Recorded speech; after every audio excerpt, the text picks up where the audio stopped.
Hello good morning students yes કેમ છો બધા મજામાં છો અને યસ બધા જ વ્યવસ્થિત અભ્યાસ કરી રહ્યા છો ઓકે યસ સરનો વિશ્વાસ ના તોડતા ઓકે સ્ટીલ હજુ પણ જે પાછળ હોય રેગ્યુલર ના હોય steel they can do it હજુ પણ કરી શકે છે હજુ પણ સર સાથે થઈ જાઓ ઓકે ના કઈ નહીં હોય તો જેમ તમને જાણ ખબર છે કે પાર્ટ 1 નું છેલ્લું ચેપ્ટર છઠ્ઠું ચેપ્ટર એમાં આપણે પ્રકીર્ણ ઉદાહરણ પ્રકીર્ણ સ્વાધ્યાય પર આવી ગયા છીએ એમાંથી જસ્ટ એક પ્રકીર્ણ ઉદાહરણ લખ્યું છે અહીંયા જસ્ટ આપણે અલગ અલગ કન્સેપ્ટ ભણ્યા છે અને કન્સેપ્ટ પ્રમાણે આપણે સ્વાધ્યાય કર્યા હવે અહીંયા બધી જ ભેગી વસ્તુઓ આવે છે એટલે અહીંયા ફેરફારના દર તરીકે પછી વધતું કે ઘટતું વિધેય છે એ નક્કી કરવા માટે સ્પર્શક અભિલંબના સમીકરણ માટે અને છેલ્લું મહત્તમ કે ન્યૂનતમ એ વસ્તુ માટે ઠીક છે ઓકે આપણે એક ટોપિક આસન મૂલ્યો કે અંદાજિત મૂલ્ય એનું આપણે સ્કીપ કરીશું ઓકે એ આપણે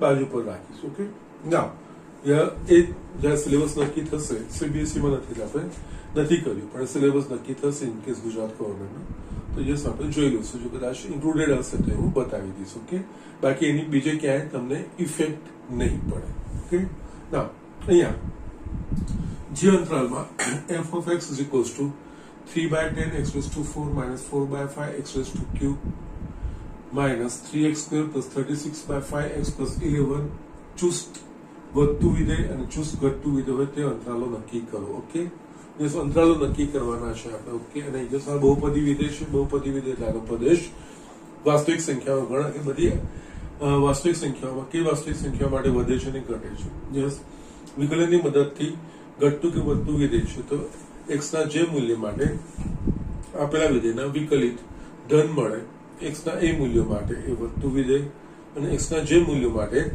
આપેલું વિધેય ઋણ મળે x ના એક મૂલ્ય માટે એ ઘટતું વિધેય છે એવું આપણે કહી શકીએ ઓકે ના એના માટે આપણે f x જોઈશે અહીંયા આપણા પાસે f of x is equals to 3/10 x raised to 4 minus 4/5 x cubed minus 3x squared plus 36/5x plus 11 છે માટે f dash x is equals to અહીંયા 3/10 આનું થશે 4x cubed minus 4/5 આનું થશે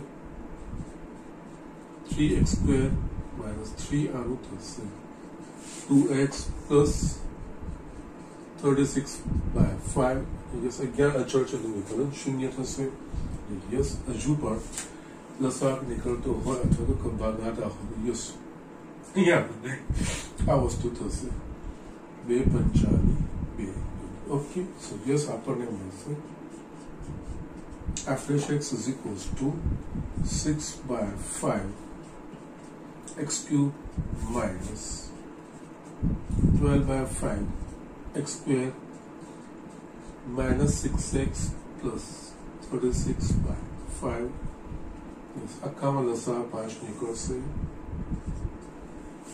yes આપણને મળશે 6x cubed minus 12x square plus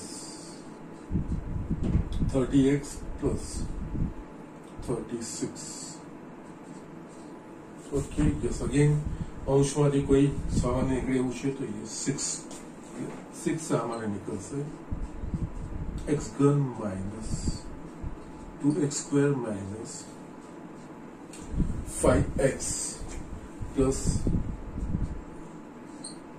6 okay છેદમાં 5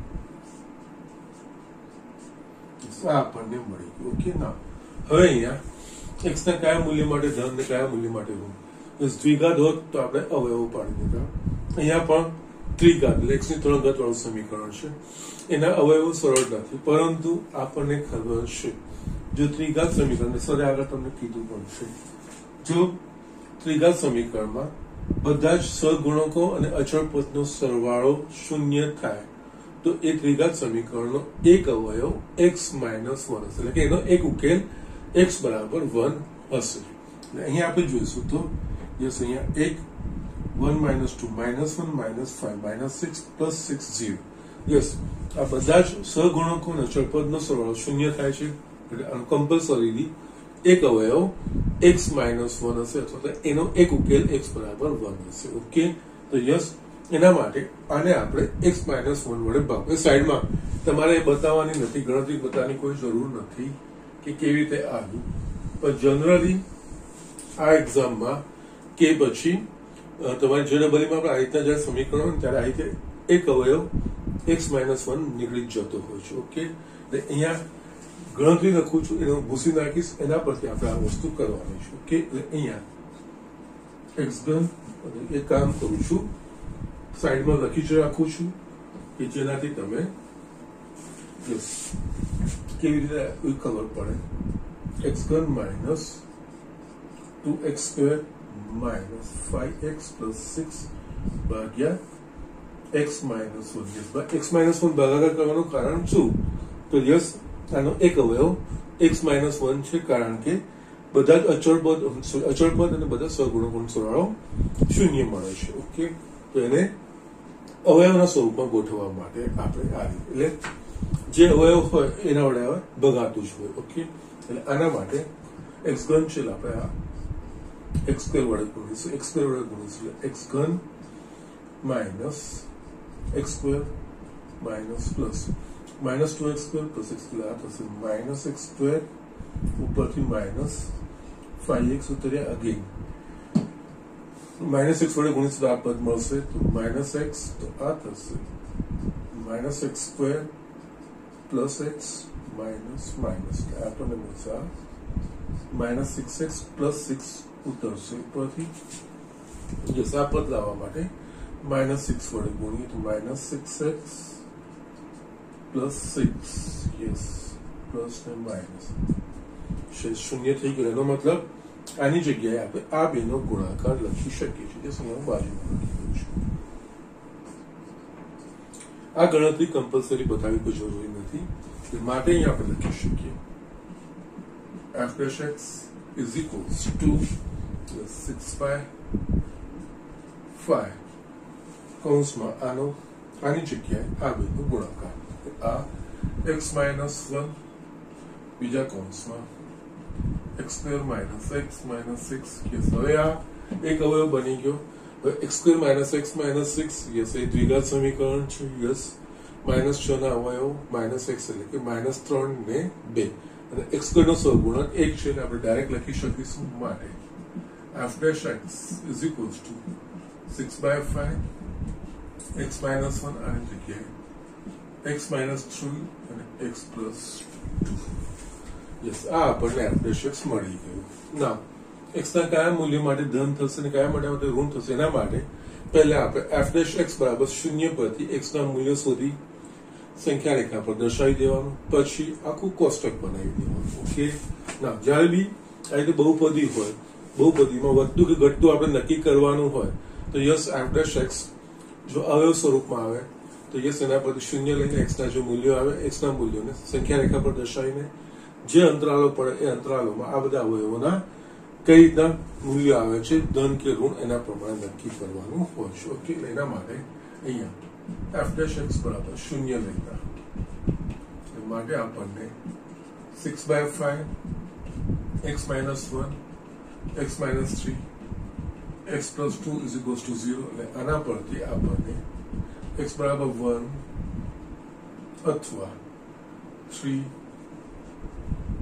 અથવા -2. ઓકે, આ વસ્તુ મળ્યું. આટલી વસ્તુ મળી જાય પછી આપણે કોષ્ટક કરવાનું છે. ઓકે, કોષ્ટકમાં પહેલા તો અંતરાલ,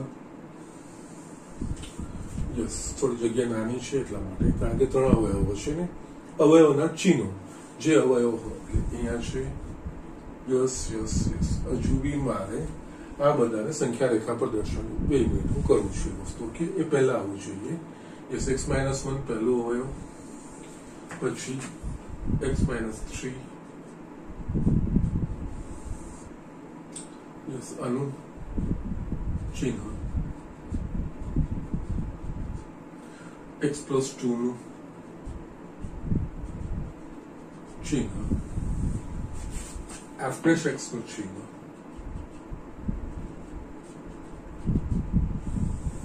અને છેલ્લે નિષ્કર્ષ કે પરિણામ અથવા તો પરિણામ.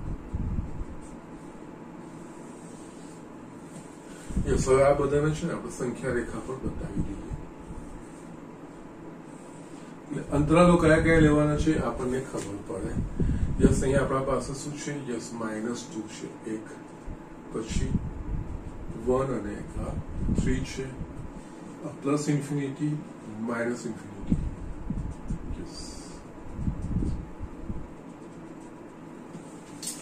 આ બાજુ થશે x લેસ ધેન -2, એટલે કે અંતરાલ થશે -ઇન્ફિનિટી ટુ -2. આ બેની વચ્ચે -2 less than x less than 1, -2 to 1. Yes, આ અસમતાના સ્વરૂપમાં છે, અંતરાલના સ્વરૂપમાં છે. આ થશે 1 less than x less than 3, અંતરાલ સ્વરૂપમાં 1, 3. આ x greater than 3, અંતરાલ સ્વરૂપમાં 3, 2 પ્લસ ઇન્ફિનિટી. ઓકે, જસ્ટ આ રીતે આપણે લખવાના છે. હવે આ બધા અંતરાલ અહીંયા શરૂઆત કરવાનું, એટલે કે યસ, -ઇન્ફિનિટી ટુ -2, એટલે કે x લેસ ધેન -2.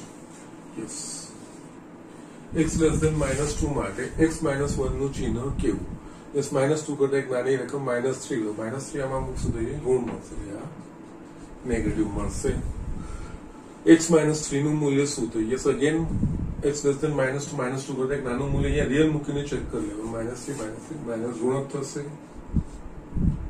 x +2 નું ચિહ્ન, યસ, x લેસ ધેન -2, તો યસ, -2 કરતા ચિહ્ન એક -3 ઋણ જ મળશે આપણને. એમ પણ આ બાજુ લઈ જશે તો x +2 લેસ ધેન 0 થશે, આ બી ઋણ મળશે. તો યસ, હવે અહીંયા f ડેશ x, યસ, અહીંયા હું બોક્સ બનાવી દઉં છું.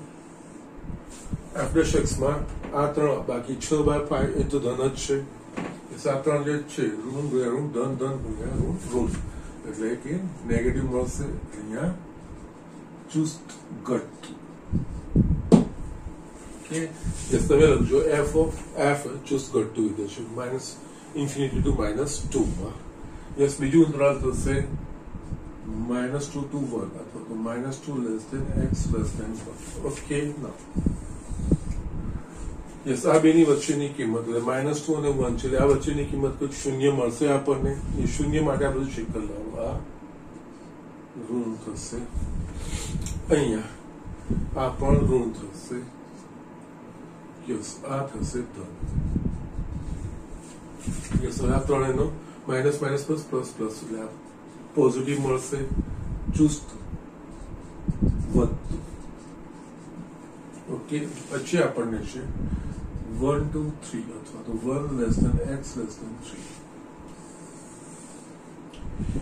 યસ, 1 થી 3 એની વચ્ચેનું કોઈ મૂલ્ય 2 +2 લઈએ, આ આપણને ધન મળે છે. યસ, 2 આ આપણને ઋણ મળે છે. ઓકે, નાવ, અને યસ, આમાં 2 આ બી ધન મળશે. Yes, positive into negative, negative plus positive, આ નેગેટિવ, એટલે ચુસ્ત ઘટતું. છેલ્લો આપણા પાસે અંતરાલ રહ્યો 3 to plus infinity or x greater than 3. 3 કરતા મોટી કોઈ સંખ્યા 4 માટે આ ધન મળશે. યસ, આ પણ ધન મળશે, આ પણ ધન મળશે. ત્રણે ધન છે, આ પોઝિટિવ, એટલે યસ, ચુસ્ત વધતું. યસ, આ તમારો દાખલો પતાવવાનું છે. ઓકે, એ આ રીતે કોષ્ટક બનાવીને કરશું તો કોઈ પ્રોબ્લેમ નથી. દેટ્સ ટ્રુ, કારણ કે આપણે બધા અવયવ માટે x ના અલગ અલગ મૂલ્યો માટે x ના મૂલ્યો, બધા અવયવોના મૂલ્યો ધન મળે છે, ઋણ મળે છે, એના પ્રમાણે f ડેશ x નું ચિહ્ન જ નક્કી અહીંયા આપણે કરવાનું છે. Okay, so that's it. છેલ્લે તમે કન્ક્લુઝનમાં લખી શકો, યસ, -ઇન્ફિનિટી ટુ અંતરાલ -ઇન્ફિનિટી -2 માં ચુસ્ત ઘટતું, અને 1 to 3 માં ચુસ્ત ઘટતું, -2 to 1 અને 3 to પ્લસ ઇન્ફિનિટીમાં ચુસ્ત વધતું વિધેય છે, એવું તમે લખી શકો છો. અથવા તો આ રીતે બી લખી શકાશે. x લેસ ધેન -2 માટે ચુસ્ત ઘટતું, -2 less than x less than 1 માટે ચુસ્ત વધતું, 1 less than x less than 3 માટે ચુસ્ત ઘટતું અને x greater than 3 માટે ચુસ્ત વધતું વિધેય એ રીતે જસ્ટ તમે કોઈ પણ બંનેમાંથી એક રીતે અંતરાલ સ્વરૂપ લખો કે અસમતા સ્વરૂપ બેમાંથી કોઈ પણ એક વસ્તુ ચાલશે એ રીતે તમે કરી શકો છો okay so just do it આપણે એક્ઝામ્પલ લઈને અહીંયા જસ્ટ આ એક્ઝામ્પલ લેવાનું કારણ એ છે જસ્ટ એક તો અટપટી પદો હતા એ બીજું ત્રિઘાત સમીકરણનો ઉકેલ યસ એમાં અવયવો કેવી રીતે પડે એના માટે જશે જે મેં બતાવ્યું એ રીતે આપણે કરવાનું હોય છે એક જે સાથે ધ્યાન રાખવાનું જ્યારે ત્રિઘાત સમીકરણ હોય બહુપદી 3 ઘાત વાળી હોય તો એમાં જો બધા જ જે ચલ હોય ચલની જેટલી અલગ અલગ ઘાત હોય એના સહગુણકો અને અચળ પદનો સરવાળો 0 થતો હોય તો એનો એક અવયવ x - 1 હોય છે પછી x માઇનસ વડે ભાગ કરીને આપણે દસે અવયવ છૂટો પાડી શકીએ છીએ ઓકે સો જસ્ટ આ રીતે કરવાનું છે લખી લો નેક્સ્ટ એક્ઝામ્પલ આપણે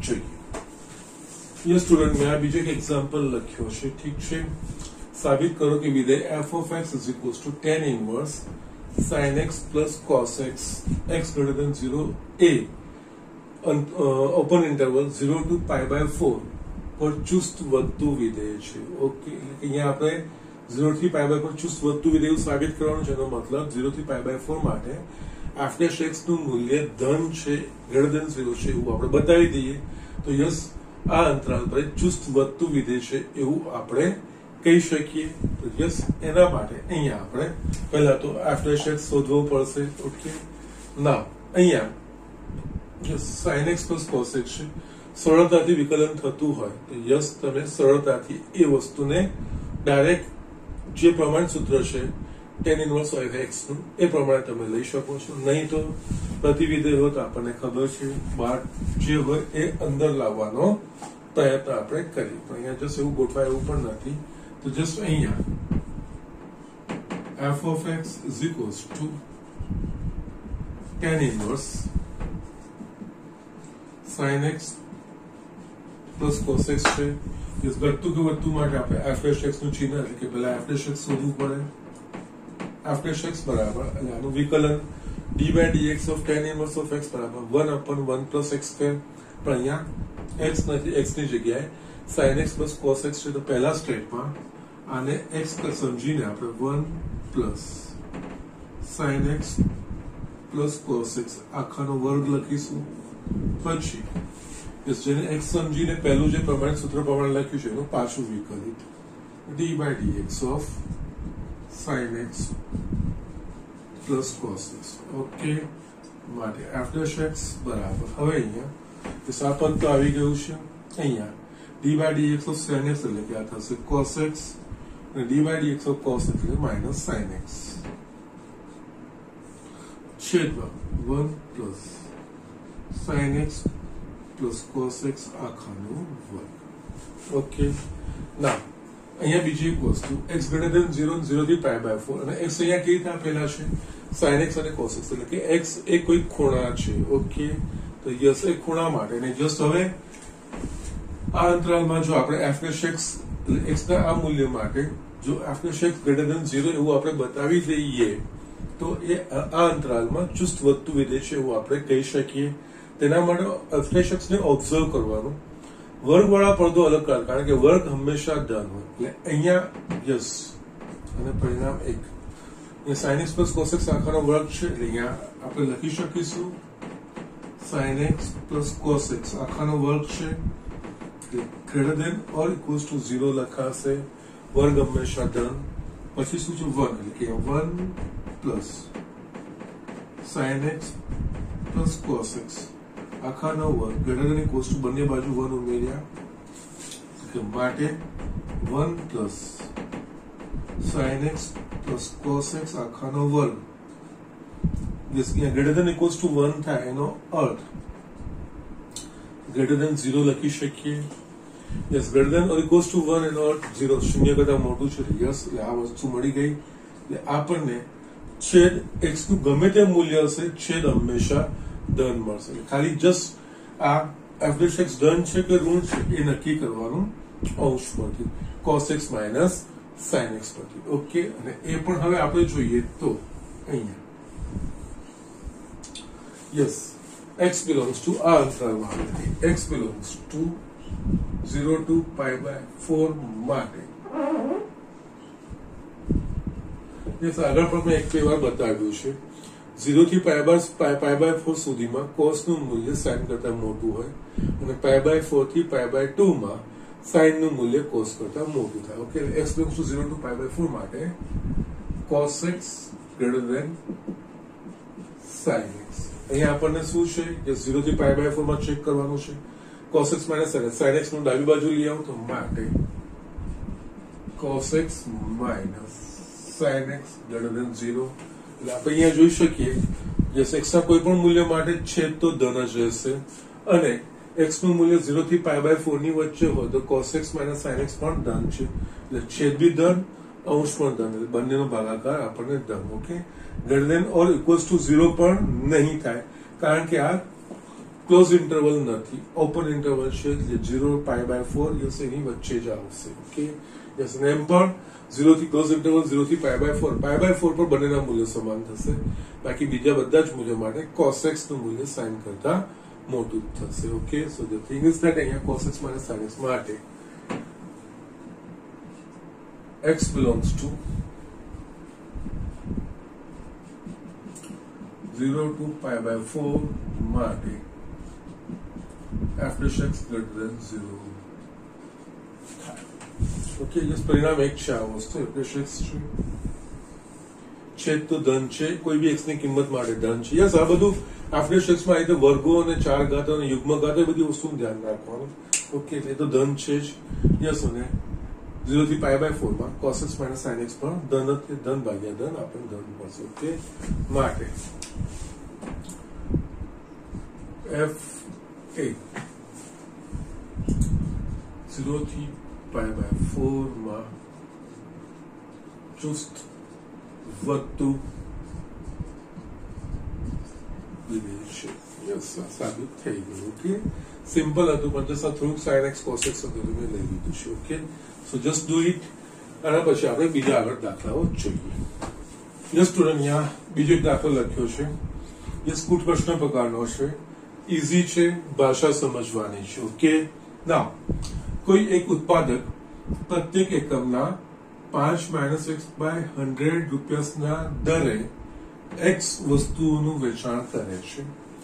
જે x વસ્તુની પડતર કિંમત x/5 + 500 રૂપીસ હોય તો જો x વસ્તુઓની પડતર કિંમત x/5 + 500 હોય તો ઉત્પાદકને મહત્તમ નફો પ્રાપ્ત કરવા માટે કેટલી વસ્તુઓનું વેચાણ કરવું પડે. ઓકે, એ વસ્તુ એટલે કે x વસ્તુઓ કીધી છે અને બીજું અહીંયા મહત્તમ નફો. એટલે જસ્ટ અહીંયા આપણને જસ્ટ કીધું ના હોય કે મહત્તમ વિકલિત નો ઉપયોગ કે કીધું નથી, પણ આપણે મહત્તમ કે ન્યૂનતમ વિકલિત થી જ નક્કી કરવાનું છે. તો યસ, અહીંયા આપણે વિધેય બનાવવું પડે. શું મહત્તમ નફો, એટલે નફાનું વિધેય બનાવવું પડશે.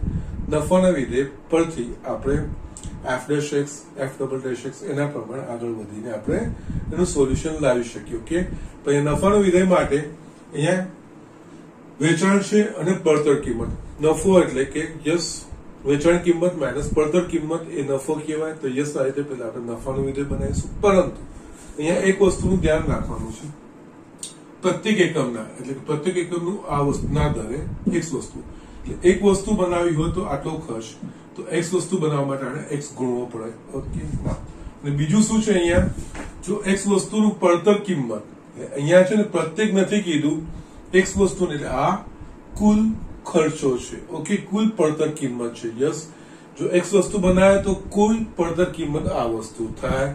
અને અહીંયા જો x વસ્તુ બનાવે, x વસ્તુ વેચે તો એની વેચાણ કિંમત આને ગુણાકાર, અહીંયા પ્રત્યેક એક માટે કીધું છે, પ્રત્યેક એકમના. યસ, એની એવી x વસ્તુઓ એટલે માટે આને વેચાણ કિંમત માટે આના વડે ગુણવું પડશે. જ્યારે પડતર કિંમત માટે x વસ્તુની પડતર કિંમત જ સીધી સીધી આપેલી છે, પ્રત્યેક વસ્તુની પડતર કિંમત નથી કીધી. આ x વસ્તુઓની પૂરેપૂરી છે, જ્યારે આમાં x ગુણવો પડશે. ઓકે, એટલે અહીંયા આપણે યસ x વસ્તુઓની વેચાણ કિંમત, યસ વેચાણ એટલે કે સેલ્સ, આપણે ધારો કે s of x કહીએ, is equals to 5 minus x by 100 into x. Okay, અને એક્સ વસ્તુઓની પડતર કિંમત એટલે કે કોસ્ટ પ્રાઇસ, એટલે આપણે સી ઓફ એક્સ. ઓકે, ના અહીંયા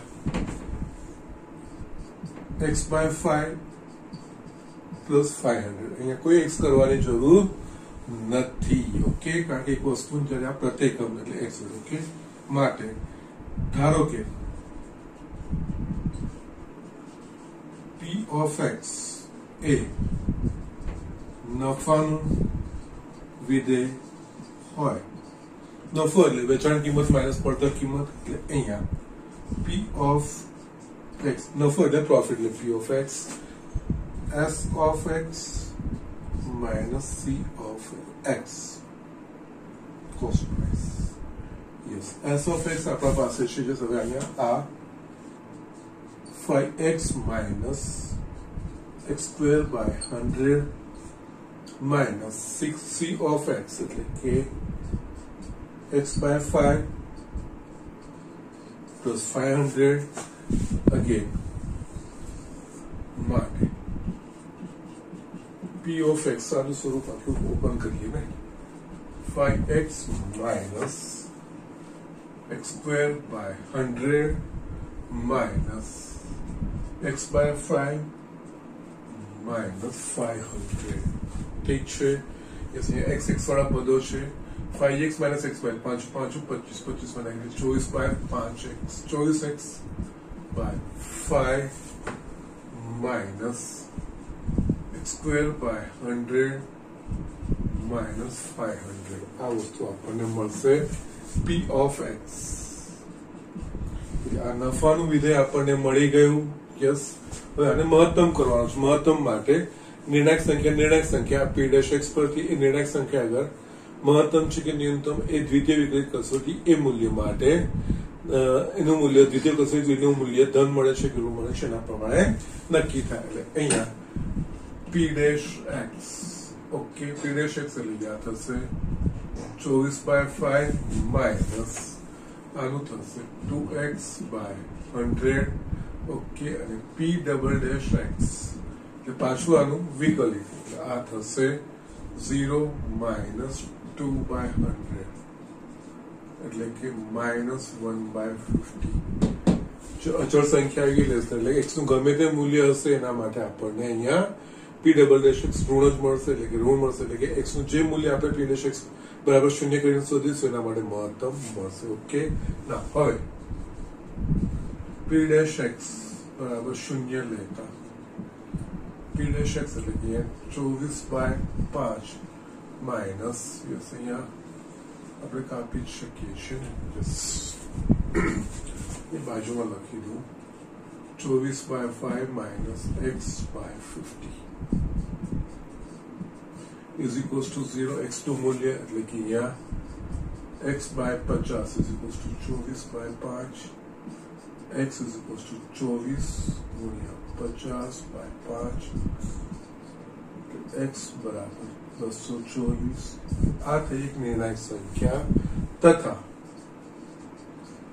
x બરાબર 240 માટે p ડબલ ડેશ ઓફ 240 પણ એ તો અચળ જ છે, એટલે કે -1 by 50 લેસ ધેન 0 માટે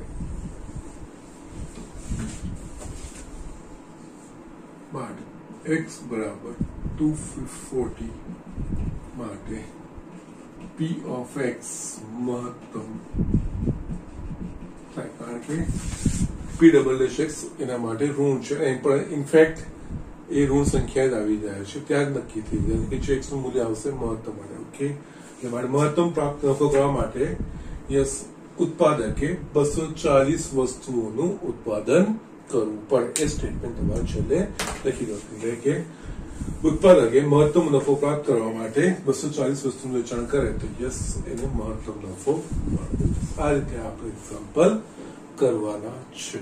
યસ, સરળ હતો આ, પણ અહીંયા આમાં ખાસ જે વેચાણ આપ્યું છે પ્રત્યેક એકમ દીઠ આપ્યું છે, જ્યારે એની પડતર એક કુલ બધા જ એક્સ ના એકમ માટે આપી છે. ખાસ વસ્તુ લે, આમાં એક્સ ગુણાકાર કરવું પડશે કુલ વેચાણ માટે, ત્યારે પડતરની આ આખી કિંમત આવશે, આમનો તફાવત એ પ્રોફિટ નફો કહેવાશે. ઓકે, આમાં મેં તમને ઉદાહરણના 2 દાખલા છોડ્યા છે, એ આગળ રિપીટ થઈ ગયા છે, એ રીતના દાખલા આપણે ગણ્યા છે, એટલે જસ્ટ મેં બતાવ્યા નથી.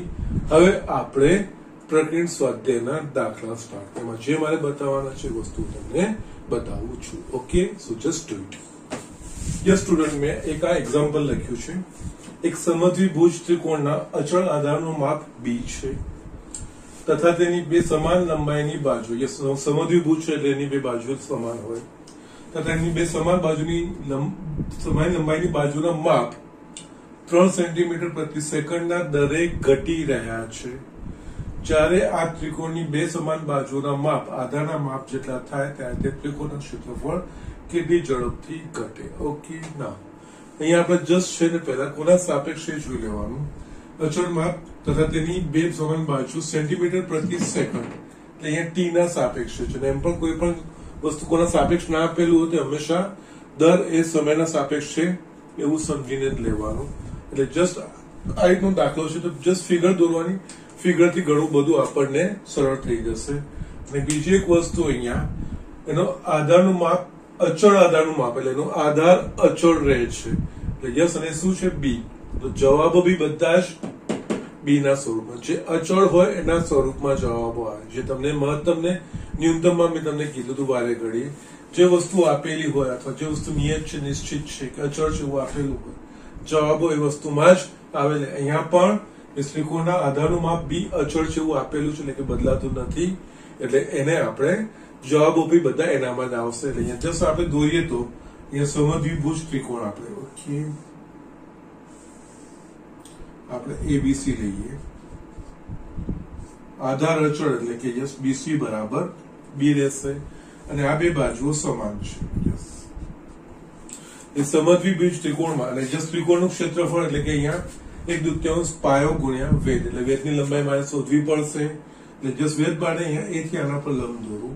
અને સમદ્વિભુજ ત્રિકોણમાં જો 2 બાજુ વચ્ચે, 2 સમાન બાજુ વડે વચ્ચે આંતરતા ખૂણામાંથી જો સામેની બાજુ પર લંબ દોરવામાં આવે તે સામેની બાજુને દુભાગે છે, એટલે આ વસ્તુઓ 2 સમાન થશે. આ થશે b/2 અને આ b/2.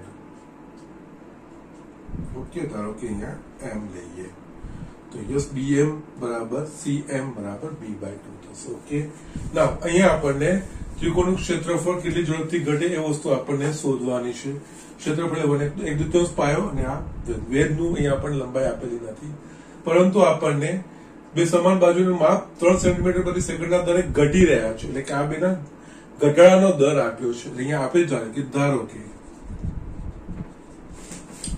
સમદ્વિભુજ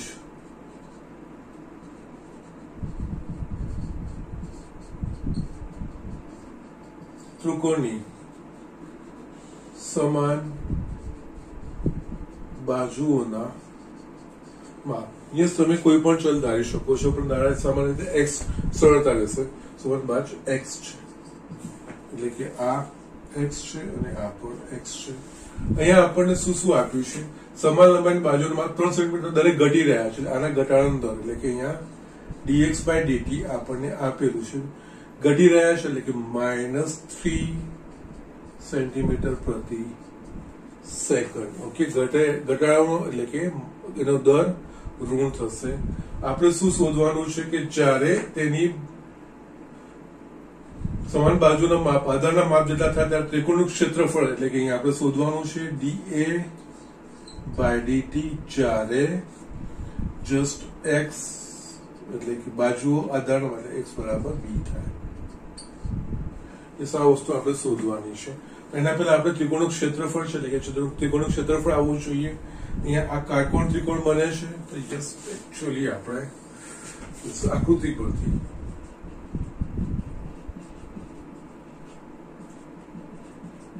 કાટકોણ ત્રિકોણ AMB માં AB² is equals to AM² plus BM²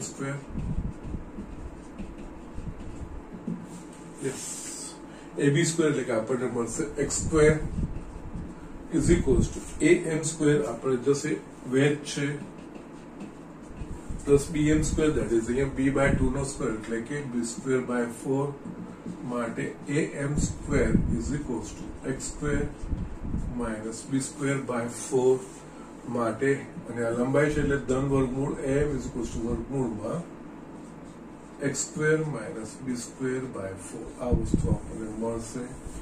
yes હવે આધાર ગુણ્યા વેધ. યસ b થઈ ગયું. b અચળ છે એટલે આખું x ના સ્વરૂપમાં થઈ ગયું. હવે ત્રિકોણનું ક્ષેત્રફળ 1/2 બરાબર 1/2 a બરાબર 1/2 પાયો ગુણ્યા વેધ. યસ અહીંયા 1/2 પાયો આપણને થશે bc અને વેધ થશે આપણને am. ઓકે 1/2 bc એટલે કે b છે આપણા પાસે અને યસ આનું છે વર્ગમૂળમાં x square minus b square by 4. Yes આપણને a થઈ ગયું. યસ જોઈએ હવે આનો ફેરફારનો દર એટલે કે આપણે શોધવાનો છે da/dt. ઓકે યસ અહીંયા b અચળ છે આ x ના સ્વરૂપમાં છે અને dx/dt આપણને આપેલું પણ છે. da/dt શોધવાનું છે એટલે બંને બાજુ x ને સાપેક્ષ t ને સાપેક્ષ વિકલન કરતા બંને બાજુ t ને સાપેક્ષ વિકલન કરતા માટે આપણને da/dt b/2 તો અચળ જ છે અહીંયા વર્ગમૂળમાં એટલે 1/2 વર્ગમૂળમાં x square minus b square by 4 into d/dt of x square minus b square by 4. Okay હજુ પણ છે ને આમાં કદાચ તમને થોડું કન્ફ્યુઝન થતું હતું તો યસ એક વસ્તુ અહીંયા કાઢી દઉં. t ને સાપેક્ષ વિકલન કરવાનું છે તો જસ્ટ પાછું લખી દઉં. એકચ્યુઅલી x પર આધારિત છે એટલે આપણે આ રીતે કરીશું. સાંકળનો નિયમ da/dt is equals to અહીંયા આપણે યસ b/2 આપણને અચળ છે d/dx ઓફ વર્ગમૂળમાં x square minus b square by 4 into dx/dt. Okay dx cut થઈ જશે d/dt આપણને આવી જાય કારણ કે અહીંયા x પર આધારિત છે આપણે t ને સાપેક્ષ કરવાનું છે એટલે અહીંયા સાંકળના નિયમ પ્રમાણે. ઓકે માટે da/dt is equals to b/2 1/2 વર્ગમૂળમાં x square minus b square by 4 into d/dx of x square minus b square by 4 into dx/dt માટે da/dt is equals to yes અહીંયા b/4 અને અહીંયા લસા કાઢીશું 4 નો વર્ગમૂળ એટલે 2 ઉપર જશે વર્ગમૂળમાં આપણે 4x square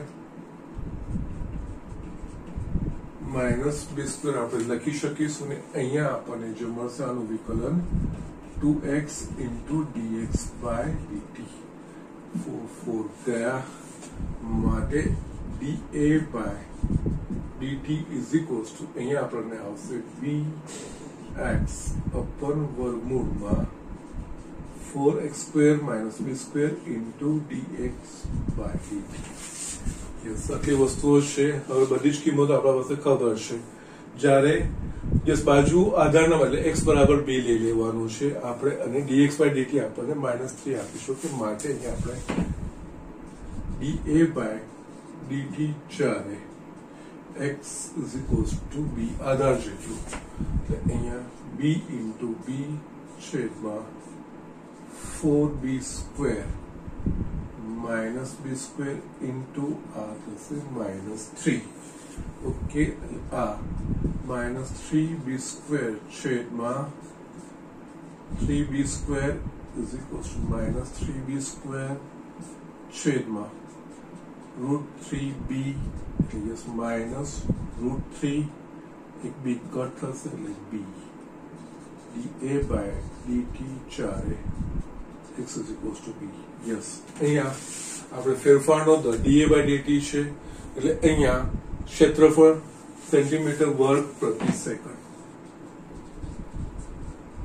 અને યસ ઋણ જવાબ મળે છે એનો મતલબ કે જે ત્રિકોણનું ક્ષેત્રફળ છે ઘટી એટલે ત્રિકોણનું ક્ષેત્રફળ -√3 by √3b સેન્ટીમીટર સ્ક્વેર પ્રતિ સેકન્ડના દરે ઘટે છે. આ રીતે આપણે વસ્તુ કરી શકીશું. ઓકે, સમદ્વિભુજની અમુક લાક્ષણિકતા આપણે આગળના ધોરણમાં જે ભણી ગયા છે બધી વસ્તુ અહીંયા ઉપયોગ કરવાનો આવે ને એ આપણે આગળ વધવાનું હોય છે. ઓકે, સો જસ્ટ જોઈ લો. બીજો પણ એક એક્ઝામ્પલ આપણે જોઈએ છીએ. યુ સ્ટુડન્ટ અહીંયા પ્રકરણ સ્વાધ્યાય 6 નો 5મો એક્ઝામ્પલ લખ્યું છે. યસ અહીંયા પાવર નથી પરંતુ આપણે જસ્ટ આ એક એક્ઝામ્પલ ફિનિશ કરીએ છીએ. Okay, now x is equals to a cos theta plus a theta sin theta, y is equals to a sin theta minus a theta cos theta. Yes આના પરથી તમને અંદાજો તો આવી ગયો હશે જ કે યસ આ પ્રચલ સમીકરણ છે. અહીંયા લખેલું બી છે પ્રચલ સમીકરણ વાળા વક્રોનો થીટા બિંદુ આગળનો અભિલંબ ઉગમ બિંદુથી અચળ અંતરે આવેલો છે તેમ સાબિત કરો. એટલે અહીંયા આપણે શું કરવાનું, એકચ્યુઅલી આપણને જે પૂછ્યું છે એ ઉગમ બિંદુથી રેખાનું અંતર, કારણ કે અભિલંબ એક રેખા છે થીટા બિંદુ આગળ. થીટા બિંદુ એટલે આ કેવા હશે, x અને y ના મૂલ્ય આપણે થીટાના સ્વરૂપમાં લઈએ ને એ કહેવાય એનું થીટા બિંદુ કહેવાય. ઓકે, એટલે અહીંયા થીટા બિંદુ એટલે આપણે આ લેવાનું છે એટલે કે જે થીટા સ્વરૂપનું આવે એ. ઓકે, અને ત્યાં આગળ જે સ્પર્શક આપણે દોરીએ જે અભિલંબ દોરીએ એ અભિલંબનું સમીકરણ શોધવાનું. સમીકરણ શોધીને એ અભિલંબ એ રેખા છે. યસ, અભિલંબ ઉગમ બિંદુથી એટલે કે ઉગમ બિંદુથી એ અભિલંબનું લંબ અંતર એ આપણે શોધવાનું છે. ઓકે, નાઉ અહીંયા આપણે જોઈએ તો પહેલા યસ અહીંયા x અને y પ્રચલ સમીકરણ છે. x એ થીટાનું વિધેય છે અને y એ પણ થીટાનું, બંને કોઈ ત્રીજા ચલ થીટાના વિધેય છે. તો યસ આપણે અહીંયા પહેલા તો સ્પર્શકનો ઢાળ એ વસ્તુ શોધીશું. ત્યાં સ્પર્શકનો ઢાળ એટલે કે યસ dy by dx એટલે કે dy by d theta અને dx by d theta શોધીને આપણે કરવું પડશે. ઓકે, એટલે પહેલા તો આપણે અહીંયા y is equals to a sin theta minus a theta cos theta એટલે પહેલા આપણે dy by d theta. Okay, એટલે આમાં a અચળ sin theta નું cos theta minus અહીંયા a અચળ theta into cos theta ગુણાકાર છે એટલે અહીંયા theta into d by d of cos sin theta plus cos theta d theta by theta 1 થશે. આપણને અહીંયા મળશે a cos theta minus plus a theta sin theta minus a cos theta cos theta minus a cos theta કહ્યું એટલે આ આવશે a theta sin theta. આ થયું dy by d theta. Sorry, એ જ રીતે dx by d theta એટલે કે x a cos theta plus a theta sin theta dx by d theta is equals to a cos theta નું, કારણ કે એ અચળ છે અહીંયા પણ એ અચળ કૌંસમાં થીટા ઇન્ટુ સાઇન એટલે થીટા સાઇન થીટા નું cos theta plus sine theta theta નું 1. આપણે અહીંયા dx by d theta is equals to minus a sin theta plus a theta cos theta plus a sin theta. આ બે cut થઈ ગયા માટે dx by d theta is equals to a theta cos theta. Yes, આ વસ્તુ મળી ગયું. ના હવે થીટા બિંદુ આગળના સ્પર્શકનો ઢાળ એ કહેવાય dy by dx, અહીંયા dy by dx લઈએ બસ y અને x બંને થીટાના છે એટલે dy by d theta છેદમાં dx by d theta yes dy by d theta આપણા પાસે છે a theta sin theta અને dx by d theta આપણા પાસે a theta cos theta yes આ કટ થઈ ગયું એટલે આપણને મળશે sin theta upon cos theta yes આ સ્પર્શકનો ઢાળ થયો ઓકે નાઉ આપણે થીટા બિંદુ આગળના અભિલંબનું સમીકરણ લઈએ જે સ્પર્શ બિંદુ છે થશે એ આ x યામ આ અને y યામ આ x0 y0 આ થશે ઓકે અને ઢાળ અભિલંબ માટે થીટા બિંદુ આગળના અભિલંબનો ઢાળ યસ અભિલંબનો ઢાળ એટલે કે આનું ઋણ વ્યસ્ત એટલે કે minus cos theta upon sin theta yes અહીંયા આપણે માટે થીટા બિંદુ આગળના અભિલંબનું સમીકરણ એટલે કે y minus y0 yes જે ઢાળ હોય અહીંયા આપણે છે ને નામ આપી દઈએ તો સરસ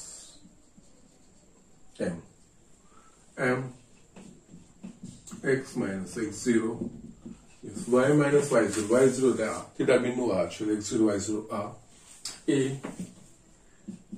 sin theta minus a theta cos theta is equals to m આપણા પાસે છે minus cos theta upon sin theta x minus x0 a cos theta minus a theta sin theta okay yes આપણે હવે સાદું સ્વરૂપ આપવાનું છે sin theta આપણે આ બાજુ લઈ જઈશું અહીંયા થશે y sin theta minus a sin square theta minus minus plus a theta sin theta cos theta is equals to જમણી બાજુ cos theta ને અંદર કૌંસ વડે ગુણીશું તો minus x cos theta minus minus plus a cos square theta and again minus minus plus a theta cos theta sin theta okay yes બંને બાજુ કોઈ સરખા પદ હોય તો yes a theta sin theta cos theta આ બે cut થઈ ગયા બાકી આપણે yes x વાળા પદ લઈએ હવે x ને આ બાજુ લઈ જવું છું તો x cos theta plus y sin theta અને હું જમણી બાજુ લઈ જઉં છું જમણી બાજુ મારા પાસે a cos square theta plus આ જમણી બાજુ આવ્યું એટલે a sin square theta માટે x cos theta plus y sin theta એ બંનેમાંથી સામાન્ય કાઢીશ તો કૌંસમાં cos square theta plus sin square theta cos square plus theta plus sin square theta that is a 1 તો અહીંયા x cos theta plus y sin theta is equals to આ થયું આપણને અભિલંબનું સમીકરણ થીટા બિંદુ આગળના અભિલંબનું સમીકરણ હવે આ અભિલંબ એ ઉગમ બિંદુથી અચળ અંતર છે એવું એટલે ઉગમ બિંદુથી આ રેખાનું અંતર એ આપણે શોધવાનું છે ઓકે સો જસ્ટ આટલું લખી લો નેક્સ્ટ બોર્ડ પર હું તમને લખીને બતાવું છું યસ હવે પાવર પણ આવી ગયો છે પણ કઈ નહીં હવે x cos theta plus y sin theta is equals to a yes આ અભિલંબનું સમીકરણ આપણે મેળવ્યું છે ઓકે નાઉ આનું ઉગમ બિંદુથી અંતર એટલે પહેલા તો આપણે ax plus by plus c સ્વરૂપમાં એટલે આને આપણે અહીંથી લખી શકીએ x cos theta plus y sin theta minus a is equals to 0 yes અહીંયા છે સાઈડમાં લખું છું બિંદુ x1 y1 નું રેખા ax plus by plus c બરાબર 0 થી લંબ અંતર ડી, ડી એમાં બીજું કઈ જ નહીં, માનાંકમાં અહીંયા x અને y ની જગ્યાએ x લખીએ, ax1 plus by1 plus c છેદમાં વર્ગમૂળમાં a square plus b square. Okay, just આ રીતનું છે. ઓકે, અહીંયા આ જ વસ્તુનો લોજિકનો ઉપયોગ કરવાનો છે. અહીંયા x1 y1 ની જગ્યાએ ઉગમ બિંદુ 0 0 થઈ જશે. ax plus by plus c is equals to 0 ની જગ્યાએ આ આવ્યું. a બરાબર ax plus by plus c, a બરાબર cos theta, b બરાબર sin theta અને c બરાબર minus a. યસ, પછી એનો વર્ગમૂળમાં x અને y ના સગુણોના વર્ગમૂળ સરવાળો. ઓકે, અહીંયા માટે અભિલંબનું ઉગમ બિંદુથી અંતર ઇઝ ઇક્વલ્સ ટુ માનાંકમાં આમાં x અને y ની જગ્યાએ યસ ઉગમ બિંદુના યામ 0 0 એટલે કે અહીંયા 0 into cos theta plus 0 into sin theta minus a છેદમાં વર્ગમૂળમાં x નો સહગુણક એટલે x નો સહગુણક cos theta છે એનો વર્ગ cos square theta, y નો સહગુણક sin theta એનો વર્ગ sin square theta. Okay, yes, અહીંયા ઉપર નીકળી જશે આ 0 0 એટલે માનાંકમાં માઇનસ a છેદમાં યસ 1 એટલે બીજું કઈ નહીં. યસ, આ માનાંક હંમેશા ધન હોતો યસ માનાંકમાં a જે અચળ છે એટલે અભિલંબનું ઉગમ બિંદુથી અંચળ લંબ અહીંયા અભિલંબ ઉગમ બિંદુથી અચળ અંતરે આવેલો છે યસ, એ વસ્તુ સાબિત થઈ જાય. ઓકે, જસ્ટ આ તમારું એક્સપ્લેનેશન. ઓકે, જે અહીંયા ફોર્મ્યુલા લખી છે આપણે 11માંનું છે, બીજું કંઈ જ નહીં. 11માં આ વસ્તુ આપણે ભણી છે. Okay, so the thing is that આજે હું આટલું જ રાખું છું, બાકીનું આપણે નેક્સ્ટ લેક્ચરમાં લઈશું. આજનું હું હોમવર્ક તમને આપી દઉં, લખી દઉં છું. Okay, the thing is that homework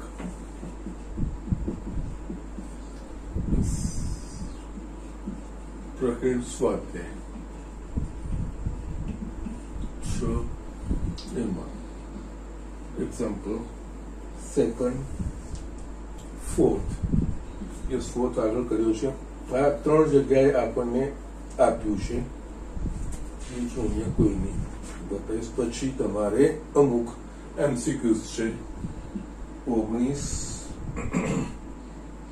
22 ને 23 આટલું કરવાનું છે. તો આપણે સ્વાધ્યાયમાં 24 એક્ઝામ્પલો છે. સાદા સાદા અમુક જે આપણે મેં કરાયા છે પ્રમાણેના છે ને એમાંથી એક તો કોમન જ છે. તમારે જે ચોથો છે અને 23મો છે એ આપણે આગળ ગણી બી ચૂક્યા છીએ. એ જ રીતનો છે, સેમ એક્ઝામ્પલ 3 જગ્યાએ લોકો મૂક્યો છે. ઓકે, છતાંય તમારે જાતે વસ્તુ કરવાનો પ્રયત્ન કરવાનો છે. ઓકે, તો જસ્ટ અહીંયા હું આજનું લેક્ચર પૂરું કરું છું. પણ જતા પહેલા બધા જ નિયમિત રેગ્યુલર ખૂબ જ મહેનત કરતા રહો. ઓકે, એટલું જ.